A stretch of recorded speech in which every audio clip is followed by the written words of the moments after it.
رمضان جاءنا للراحة والسكينة بالخير والرضا والرحمة الأمينة.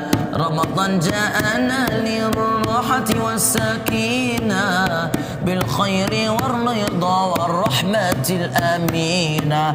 يا راحة الأرواح في دنيا العنا، يا فرصة الغفران، يا نور الدعاء.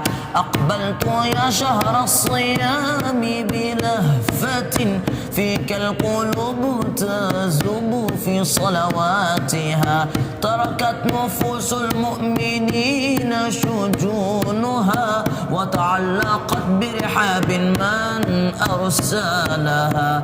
نور يضيء الدرب بعد ظلامنا، ويعيد الروح العطش ثباتها.